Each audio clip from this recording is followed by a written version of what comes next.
아이를 낳고 보니까 현실은 육아가 삽질이 되는 거예요. 주인공 자리를 내가 빼앗겨야 하는 거죠. 그러니까 결혼 전까지 저희 세대는 모두가 왕자와 공주처럼 살다가 갑자기 이웃 나라에 포로로 잡혀간 그런 느낌? 육아에 대한 생각이 그 정도의 공포감이었어요, 저에게는. 자, 바로 본론으로 들어갈게요. 첫 번째 질문. 제가 이거를 정말 얘기를 듣고 싶었는데요. 우리가 육아 삽질이라는 얘기가 있어요. 그러니까 네. 육아에 엄청 몰두하다가 육아도 못하고 자기 인생도 망가지고 이런 케이스가 있지 않습니까? 네, 이거에 네. 대해서 우리 도키 교육의 전문가이신 황 선생님께서 꼭 하시고 싶은 말씀이 있답니다. 한번 들어보도록 하겠습니다. 육아를 엄마의 삶이랑 분리를 시키는 순간 육아가 삽질이 되는 거예요.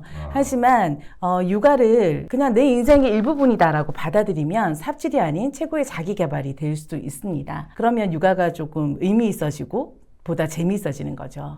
아니 근데 자기 개발을 정말 하고 자기가 성장을 하고 직장에서도 멋진 사람이 되고 승진도 팍팍하고 이렇게 하려고 생각하는 사람이 네. 집에 가서도 애를 봐야 되고 그러니까 피곤하잖아요. 네. 나는 집에 가서 나의 성장을 위해서 책을 보려고 하는데 애를 키워야 되면 자기가 자기 성장하는데 이게 이제 이해 상충되는 거죠. 이 그렇죠. 충돌 때문에 다들 힘들어하고 네, 아이를 맞습니다. 키우는 것 때문에 나는 나를 성장시키지 못해서 이런 의식에 빠지니까 결국은 육아는 육아대로 못하고 그다음에 짜증나고 그러니까 효과적으로 자기를 성장시키지 못하고 이제 이런 것이 이게 이제 악순환골인데 얘를 벗어날 수 있는 길 이런 걸 소개해 주시면 좋을 것 같아요. 왜냐하면 제가 이 책을 다 읽었거든요. 이 책 안에 그 점에 대한 명확한 해답을 주고 계시고요. 자기 철학을 갖고 계시거든요. 오늘 조금 이 얘기를 더 상세하게 들어보도록 네. 하겠습니다.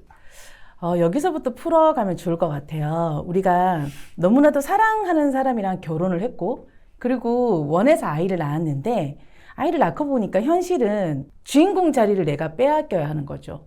그러니까 결혼 전까지 저희 세대는 그래요. 부모님으로부터 모두가 왕자와 공주처럼 그렇게 살다가 갑자기 이웃 나라에 포로로 잡혀간 그런 느낌?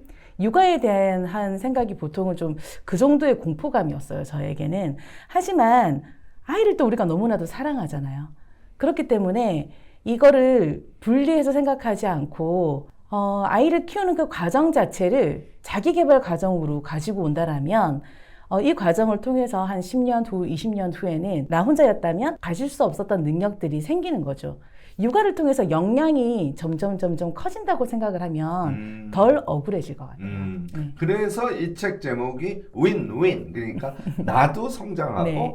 아이도 육아를 잘해서 멋지게 성장하고 그러니까 아이와 부모 양자가 성장하는 그런 육아법이기 때문에 윈윈 육아라는 그런 용어를 쓰신 것 아닌가 싶습니다. 이게 이제 기본적인 철학에 해당할 것 같고요. 제가 여기서 한 말씀을 우리 드릴 수밖에 없는데 하브 에커 백만장자 시크릿 여러분들 다 좋아하시죠? 그 17가지의 마인드 리셋 중에 저는 가장 좋아하는 단어가 부자는 두 가지를 다 취하지 하나만 취하지 않는다는 거예요. 그러니까 돈을 벌려고 하는 욕심, 그다음에 나다운 인생을 살려고 하는 욕심 이 두 가지가 있을 때 보통은 돈을 안 벌어도 나다운 인생을 살아야지. 나다운 인생은 포기하고 돈을 벌어야지. 이렇게 생각을 한다는 거예요. 부자는 나다운 인생을 삶과 동시에 돈을 왕창 벌어야지 이렇게 반드시 생각한다는 것이죠. 제가 이 얘기를 들어보니까 나다운 삶을 살면서 돈을 버는 사람은 나다운 상품을 만드니까 성장의 그래프가 이렇게 올라가는 거예요. 그렇죠. 그런데 둘 중에 하나를 선택하는 사람은 끼케야 이렇게밖에 가지 못한다는 것이죠. 저는 육아와 자기개발이 윈윈이다라고 생각하는 황 선생님의 이 개념은요 정말 기가 막힌 개념이라고 생각합니다. 자, 이야기를 조금 더 진전시켜 보겠습니다. 구체적인 방법들이 이 책 안에 빼오기 설명이 되어 있는데요. 제가 세 가지, 김 교수의 세 가지니까 세 가지만 딱 떼가지고 윈윈의 전략 세 가지를 소개한다면 뭐가 될까요? 우선 저는 아이와 함께 책을 읽었어요. 엄마 책을 따로 읽고 아이 책을 따로 읽는 게 아니라 아이가 읽는 그 모든 책들을 제가 같이 읽었거든요. 그러면서 물론 이제 육아서도 읽고 세상의 흐름도 빨리 알아야 되니까 자기계발서라든지 다양한 책들을 읽었는데 그러면서 제가 아이와 함께 읽었던 책이 10,000권이 넘어갔어요. 동화책뿐만 아니라 지금은 아이와 같이 문학서적도 같이 읽고 있거든요. 그리고 이제 두 번째는 마음을 들여다보는 거였습니다. 아이의 마음을 오늘의 너 기분은 어떻니? 라고 마음을 물어보면서 제 마음도 같이 얘기를 해주는 거죠. 그러니까 매일마다 내 마음 상태가 어떤지 점검도 가능했었고 그래서 아이와 좋은 관계도 유지가 됐었고 덕분에 18년 동안 단 한 번도 아이와 싸우지 않고 잘 지낼 수 있게 되었습니다. 그리고 마지막은 루틴인데요. 자식이 보는 앞에서 우리가 이상하게 살 수는 없잖아요. 핸드폰을 들여다보고 있다가도 아이가 오면 본능적으로 좀 내려놓게 되지 않던가요? 저는 아이가 있었기 때문에 제가 보다 바른 생활을 살기 위해서 노력을 했었고, 그리고 일찍 자고 일찍 일어나고 보다 건강한 음식을 먹고, 그런 루틴이, 바른 생활 루틴이 장착이 됐던 것 같습니다. 그러니까 아이와 무엇인가 함께 한다는 생각으로 하면, 그러면은 나도 성장하고 아이도 성장할 수 있는데, 그 핵심 방법 세 가지를 지금 딱 설명을 해 주셨어요. 제일 그 모든 것의 출발이 되는 게 서로를 아마 돌보는 걸 겁니다. 맞습니다. 내가 나 자신을 돌보고, 네. 또 엄마로서 아이를 돌보고, 더 나아가서는 아이가 또 우리를 돌보게 되겠죠. 함께 한다면. 네. 그래서 그것을 핵심의 하나로 이야기를 했고, 그 얘기가 되게 마음에 확 와닿네요. 아이를 열심히 돌보다 보면 내가 나 자신을 생각하게 되고 나를 돌보게 된다. 이제 네. 이런 설명이셨던 것 같고요. 두 번째는 역시 실행의 핵심은 루틴이니까 아이하고 함께 루틴을 함과 동시에 아이가 보고 있다는 걸 염두에 두고 나의 일상을 잘 루틴을 장착시키는 이런 삶을 살아가면 아이도 좋고 나도 좋고 윈윈이 된다. 이런 말씀이시고, 궁극으로는 결국은 성장한다는 건 공부를 통해서 성장하는 것이니까 독서도 함께한다. 이 세 네. 가지 함께를 지금 소개해 주셨어요. 여러분들도 한번 해보시면 어떨까 싶습니다. 자, 이어서 말이죠. 제가 이 책을 읽으면서 아니 도키 코치 이게 뭐야? 이런 생각이 들었어요. 우리 네. 도키 코치에 대해서도 한번 설명해 주시면 좋겠습니다. 많은 분들이 일본 말이에요? 라고 많이 물어보셨어요. 도키 코치. 그러니까. 네. 그래서 어떤 분은 뭐 오키도키 할 때 그 이제 도키냐고 물어보시는 분들도 계셨는데, 제가 도키 교육을 세워야 되겠다고 마음을 먹은 거는, 우리가 육아를 할 때 혼자 너무 외로웠어요, 저는. 엄마만 무조건 잘하면 됩니다. 이런 얘기를 많이 해줬지, 엄마도 도움이 되고 위로가 되는 그런 육아서는 사실 많지 않았거든요. 그래서 도와드리고 싶었어요. 엄마들을 도와서 같이 키워드리고 싶었습니다. 도움의 도구나. 네, 도우면서 함께 키우는 도키 교육을 만들었습니다. 서로 도우면서 함께 키워내는 교육이라 그래서 네. 도키 교육이구나. 네. 이해했습니다. 그래서 도키 코치가 되었습니다. 그러면 이 도키 코치라는 단어 안에 이미 철학이 들어가 있는 것 같아요. 그렇죠. 함께 돕는다는 이야기가 들어가 있고 키운다는 얘기가 같이 들어가 있거든요. 네. 이 도키 코치의 철학을 한마디로 설명한다면 뭐가 될까요? 우리 이룸 네트워크와 같지 않을까요? 네, 함께 이루어가는 거죠. 네. 깨알같이 또 우리 이룸 네트워크 네, 일기 졸업생입니다. 황선희 선생님이 그 아이캠 대학의 일기 졸업생이시기도 하거든요. 이미 사업도 하시고 아이들 교육도 하시고 또 도키 교육이라는 그런 교육 플랫폼을 운영하시는 상태에서도 아이캠 대학에 들어오셔서 뭐 저는 잘 모르겠는데 황 선생님 많이 성장하셨다고 하는데 네. 정말 성장한 거 맞습니까? 엄청나게요. 교수님의 이타심을 굉장히 많이 배워가고 있는 중입니다. 네. 네, 고맙습니다. 이 도키 코치를 주로 이제 엄마들에게 아이들의 양육을, 아이들에 대한 엄마의 교육 방식을 어떻게 할 것인가를 가르쳐 주는 것을 주로 초등 엄마들을 대상으로 이미 하고 계시고요. 중등 이상은 뭐 주로 이제 자기주도형 학습이겠네요. 그런 방향의 교육을 지금 하고 계신 분이시고요. 그 경험을 모두 쌓아서 이 윈윈 육아라는 책을 지금 내신 거거든요. 네. 그래서 이 속에 아까도 말씀드렸듯이 이 영상에서 다 담을 수 없는 실제로 우리가 아이를 가정의 현장에서 어떻게 하면 좋을까에 대해서 지금 이야기를 쭉 담고 있다고 보시면 되겠습니다. 이런 엄청난 성과를 내시게 된 어떤 계기 같은 게 틀림없이 있을까요? 옛날 뭐 태어날 때부터 황 선생님 이렇게 잘하시지 않았을 테니까. 네, 물론이죠. 네, 어떤 계기가 있었을까요? 저는 육아가 유독 힘들었어요. 결혼을 하자마자 아이를 가졌고 10달 내내 입덧을 했고, 아마 제 평생 유일하게 입맛이 없었던 기간이 임신 기간이었습니다. 그래서 아이를 낳았는데 행복할 줄 알았어요. 하지만 그 행복감은 거의 없었던 것 같아요. 책임감이 더 컸었고, 저희 아이는 산후조리원에서부터 유명한 아이였어요. 그 선생님, 간호사 선생님들한테도 가지 않아서 제가 온전히 아이를 다 양육을 해야 했고, 남편도 함께 할 수가 없었어요. 아이가 아빠도 거부했었거든요. 그래서 우리 독방 육아를 자처하게 된 거죠. 그랬는데 어느 날 21개월? 제가 그때 31살이었는데 이렇게 21개월 동안 너무 힘들게 아이를 키우다 보니까 몸도 마음도 다 망가져서 그만하고 싶다는 생각이 갑자기 들었어요. 그때 아이가 일종의 우울증 같은 육아 우울증이 극심해졌던 거죠. 그래서 아이가 눈을 뜨고 있을 때는 맨정신으로 책도 읽어주고 뭐 이렇게 노래도 불러주고 하다가 애가 잠이 들면 그때부터 너무 우울한 거예요. 그래서 아파트 베란다를 이렇게 쳐다보는데 교수님 그때 뛰어내리고 싶더라고요. 그럴 수 이제 있죠. 그만하고 싶다. 이게 끝이 있을까? 그래서 뛰어내리려고 보는데 공교롭게도 저희 집이 5층이었어요. 잘못 뛰어내려가지고 제가 나무에 걸려가지고 병신이라도 되면 어떡하지? 불구가 돼서 평생 불구로 살까봐 그게 또 걱정이 되는 거예요. 진짜 엉엉 울었던 것 같아요. 그러다가 문득 제가 이제 책도 읽고 성경도 읽고 다양한 책들을 보는데 자식이 저한테 주어진 기업이라는 걸 깨닫게 됐어요.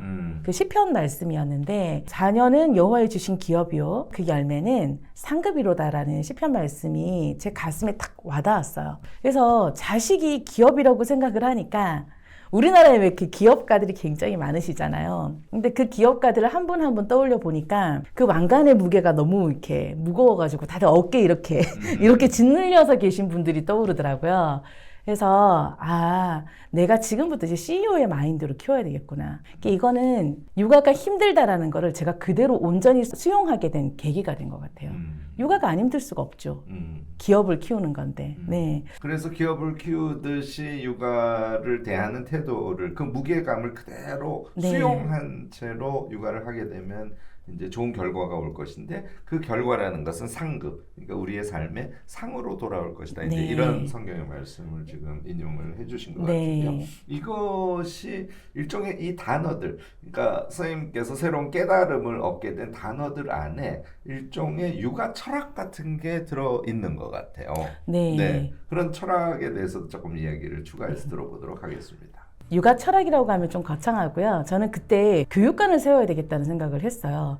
교육관이라고 하는 거는 교육의 방향을 정해주는 건데 가만히 생각을 해보니까 그냥 바르게만 키워야 되겠다는 생각밖에는 없었더라고요. 그때 제가 교육관을 세웠습니다. 우리 아이가 독립된 한 사람으로 잘 살아갈 수 있게 도와주자라는 교육관을 세우고 나니까 그러면 독립된 사람으로 크기 위해서는 내가 어떤 걸 도와야 될까 여기에 이제 초점을 맞추기 시작을 한 거죠. 깨달음을 얻고 그것이 이제 교육관으로 형성이 돼서 그 교육관의 핵심은 아이도 하나의 개체니까 인간으로 살아갈 그 개체가 스스로 독립적으로 삶을 살아갈 수 있도록 지원해 주는 것, 이것이 육아 교육의 핵심이다. 이제 이런 것은 섰어요. 네. 자, 그렇게 하려면 아이를 어떻게 키워야 되는지 구체적인 뭔가의 방향 같은 게 두세 가지로 나오지 않을까 싶은데 그건 어떻게 생각하시죠? 네, 제가 생각하는 독립된 사람으로 키울 수 있는 방법 3가지가 있어요. 첫 번째는 루틴을 통한 바른 생활 습관입니다.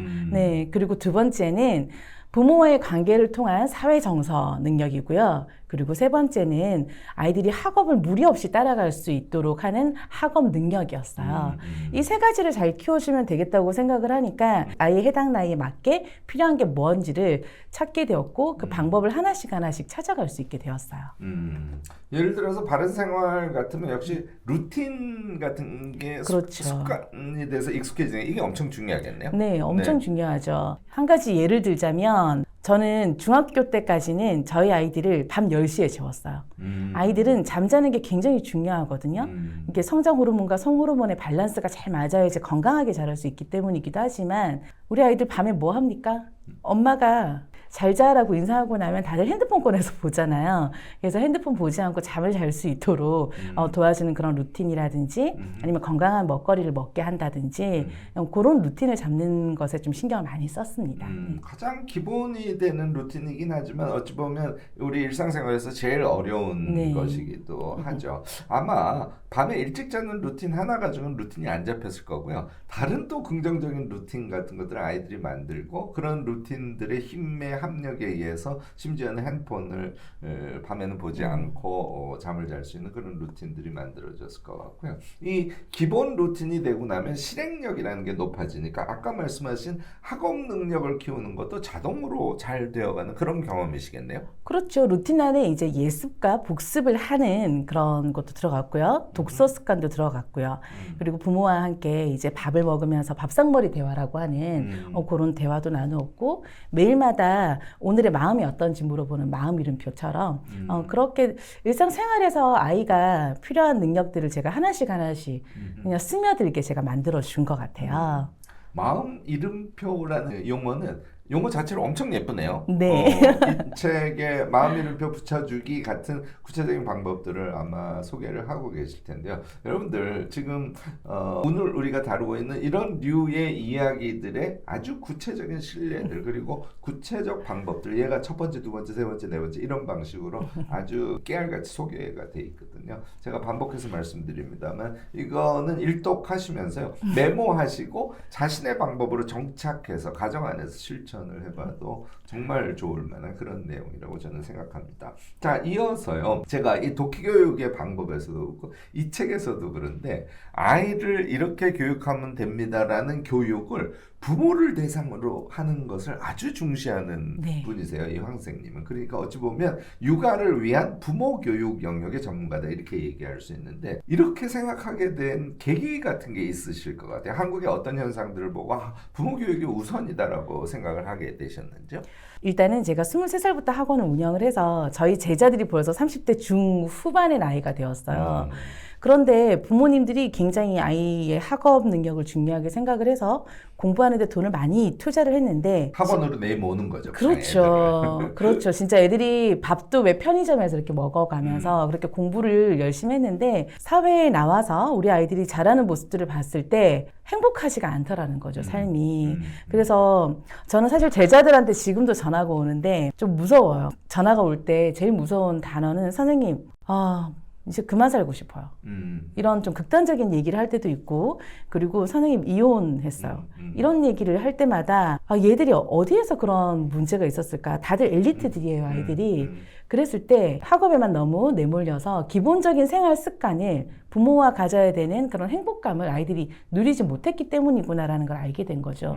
그래서 저는 교육의 핵심은 부모에게 있다라고 생각을 하게 됐습니다. 그러니까 현상적으로 한국의 교육 방식은 밖으로 애들을 내모는 것이 너무 익숙해졌다. 네. 그러니까 어린이집에서부터 시작을 해서 그렇죠. 유치원 거쳐서 학교를 가고 학교만 가는 것이 아니라 초딩 때부터 계속 학원을 가니까 네. 결국은 부모의 양육, 부모에 의한 교육이 중심이 되는 것이 아니라 밖으로 내몰기 교육이 됐다. 이제 이런 생각을 하신 거고 이 밖으로 내몰기 교육을 끊어내려면 그 양육의 중심 주체인 부모를 먼저 교육을 한다. 그렇죠. 그러니까 부모를 먼저 교육해야 된다. 이제 이런 생각에 이르신 것 아닐까 싶습니다. 그래서 요 윈윈 육아라는 이 책은요, 사실은 부모를 위한 책이에요. 당연히 부모들이 이것을 보고 스스로 깨우침을 통해서 아이들을 밖으로 내모는 교육이 아니라 가정 안에서 품는 그런 교육의 방식을 우리가 구체적으로 함께 생각해보자. 이제 이런 제안을 하신 것 아닐까 싶습니다. 대체로 그러면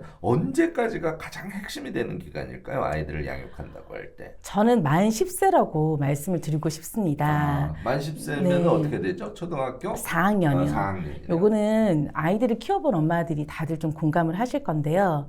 많은 의사분들께서 아이들의 관계 지능은 만 10세의 완성이 거의 된다라고 얘기를 해요. 그러니까 어린 시절에 부모와 좋은 관계가 형성되지 않았던 아이들은 평생 결핍인 채로 살아가는 거지 그게 채워지지가 않아요. 이거는 많은 학부모님들도 스스로가 좀 느끼실 거예요. 어린 시절에 내가 이런 게 결핍이었으면 커서도 계속 결핍인 거죠. 그래서 만 10세까지 아이들과 부모님이 함께하는 시간을 늘리고 그리고 아이에게 집중을 해준다라면 만 10세 이후부터는 아이들이 점점 부모의 곁을 떠납니다. 아쉬워도 그때 막 붙잡고 해도 소용이 없어요. 애들은 이미 엄마 안녕하고 친구들에게 가잖아요. 그래서 만 10세까지만 아이들에게 집중을 해주고 나면 평생 부모가 좀 편안해지는 그런 육아를 할 수가 있습니다. 아주 중요한 지적이신 것 같아요. 그것을 우리가 이제 애들 이제 고등학교 3학년 되면은 완전히 부모가 고3 아이한테 몰빵하듯이 이렇게 그렇죠. 살거든요. 네. 그러면 이제 깐난쟁이부터 고3까지는 뭐 불가피하게 아이와 그냥 정말 전쟁하듯이 삶을 살아가야 되는데 거꾸로 아이가 10살째까지 집중해서 지금 윈윈 육아에 나온 이 책의 내용과 같은 것을 잘 염두에 두고 우리가 양육을 잘하면 그 다음에는 자립심이 커지고 공부 자체도 자기주도형으로 해갈 수 있는 그런 기반을 마련할 수 있다고 보고 요때까지의 양육이 엄청 중요하다고 지금 지적을 해주고 계신 것 아닐까 싶습니다. 이렇게 현재 황생님이 하고 계신 거는 코칭의 영역이란 말이에요. 네. 그러니까 학부모들을 코칭하는, 부모들을 코칭하는 영역이 핵심이고, 이제 좀 자립심이 생겨서 스스로 무엇인가를 할 수 있는 연령대, 그러니까 중학생 정도 됐을 때는 중학생을 대상으로도 코칭을 지금 하고 계신 거란 말이에요. 그리고 그 경험을 토대로 해서 이 책을 쓰신 건데, 선생님께서 하시는 코칭의 철학 같은 게 있을까요? 네. 코칭은 저는 코칭 철학의 3요소에 좀 매료가 돼서 코칭을 하게 되었는데요. 첫 번째는 모든 사람에게는 무한한 가능성이 있다는 겁니다. 그리고 이제 두 번째는 그 사람에게 필요한 해답은 그 사람 내부에 있다는 거예요. 그리고 그 문제를 해결하기 위해서는 코치와 같은 파트너가 필요하다는 겁니다. 그래서 저는 이 코칭 철학을 그대로 양육에 가지고 오면 우리 아이들에게는 무한한 가능성이 있다라는 거, 그리고 아이들 문제를 해결할 수 있는 해답은 아이들 스스로가 가지고 있어요.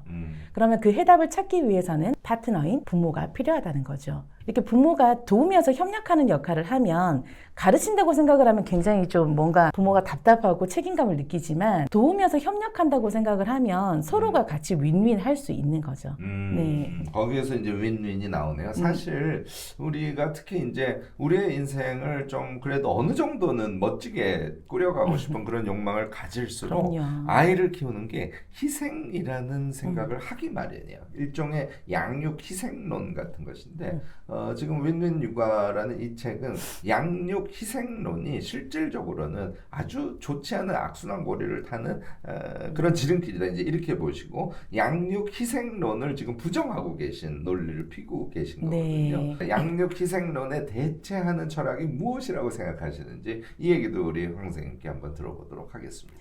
저는 이 말씀을 드리고 싶어요. 많은 분들이 물 들어올 때 노 저어야 되는 거 아닌가, 이런 얘기를 하십니다. 직장 생활을 하다 보면 승진의 기회가 있을 수도 있고, 개인 사업을 하실 때도 그런 물 들어오는 기회가 있을 겁니다. 하지만 저는 이렇게 말씀드리고 싶어요. 우리가 돈을 벌거나 그리고 내가 일을 하면서 성취할 수 있는 기회는 평생을 통틀어서 여러 번 올 수 있지만, 아이는요, 만 10세라고 생각을 하면 그 물 들어오는 기회가 딱 10년밖에 없는 거잖아요. 그런데 이 시기에 아이에게 집중을 하게 되면 그 이후는 아이가 스스로가 독립된 인격으로 점점 잘 자라게 되니까 그러면 제가 진짜로 자기 개발을 하고 싶을 때 온 힘을 다해서 자기 개발을 할 수가 있는 거죠.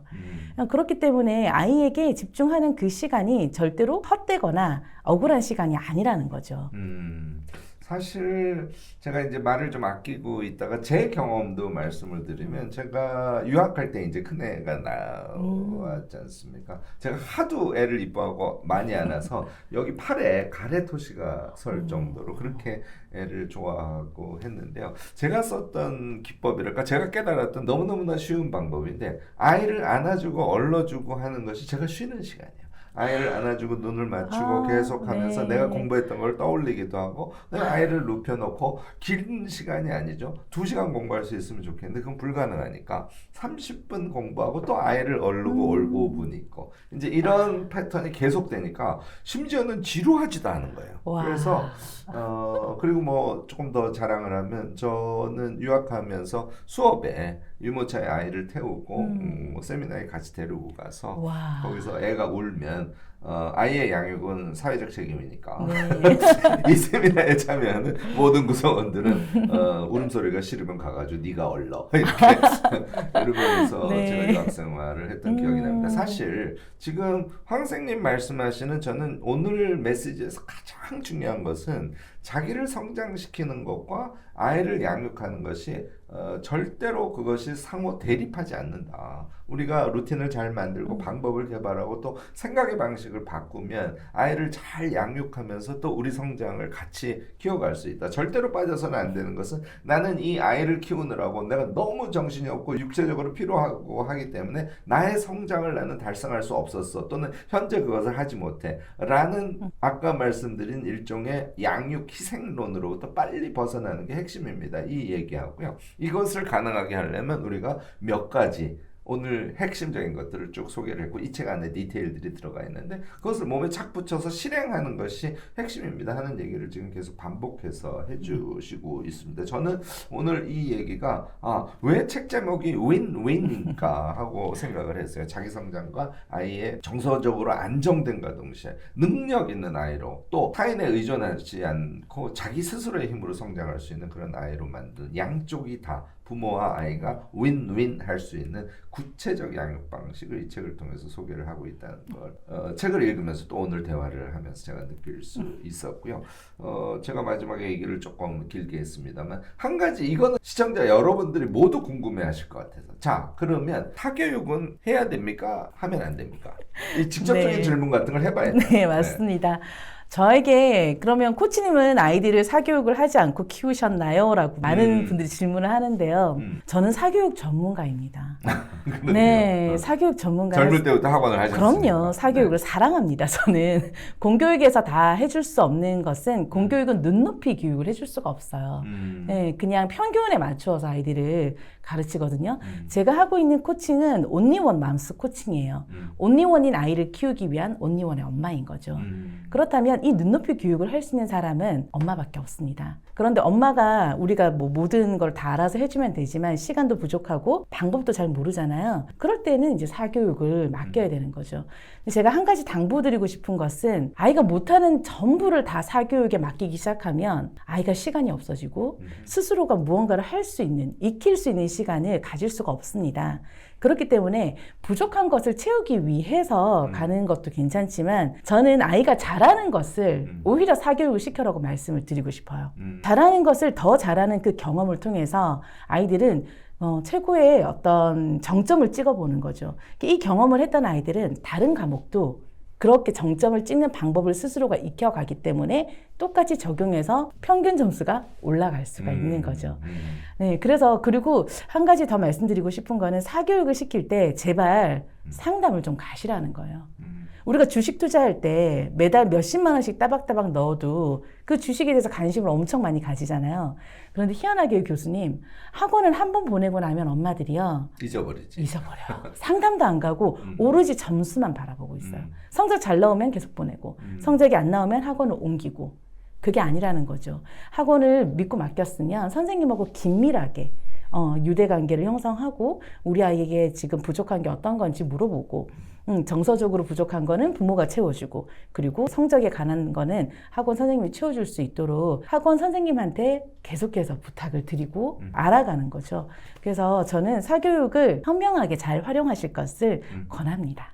양비론자도 있고요. 결국은 공교육은 지금 무너졌기 때문에 사교육에 집중해야 된다고 실질적으로는 말은 그렇게 안 해도 생각하시는 부모들이 사실 엄청 많기는 합니다. 네. 지금 오늘 황 선생님께서 나오셔가지고 사교육을 긍정적으로 보는 관점도 지금 주신 거예요. 다만 그 전제가 되는 것은 역시 아이를 분석할 수 있어야 되고 우리가 가정에서 지금 도끼교육에서 강조하는 것처럼 윈윈으로 양육을 어떻게 하고 그 양육의 영역을 또 분석하고 그리고 공교육에서 실제로 얻어낼 수 있는 것도 분석하고 그것으로 채워지지 않는 것을 적극적으로 사교육을 활용을 한다면 사실은 현재 사교육 시장은 부모들이 아이를 밖으로 내모는 시장이 돼버렸거든요. 그러니까 이제 부작용이 생기고 이제 이런 것인데 오늘 그 전체를 어떻게 조화롭게 잘 분석하고 행위할 수 있을지의 방향에 대해서 말씀을 주셨어요. 디테일 이거 사람마다 또 다르니까 디테일의 분석은 도끼 교육으로 연락하시면 코칭을 받으실 수 있지 않을까 싶습니다.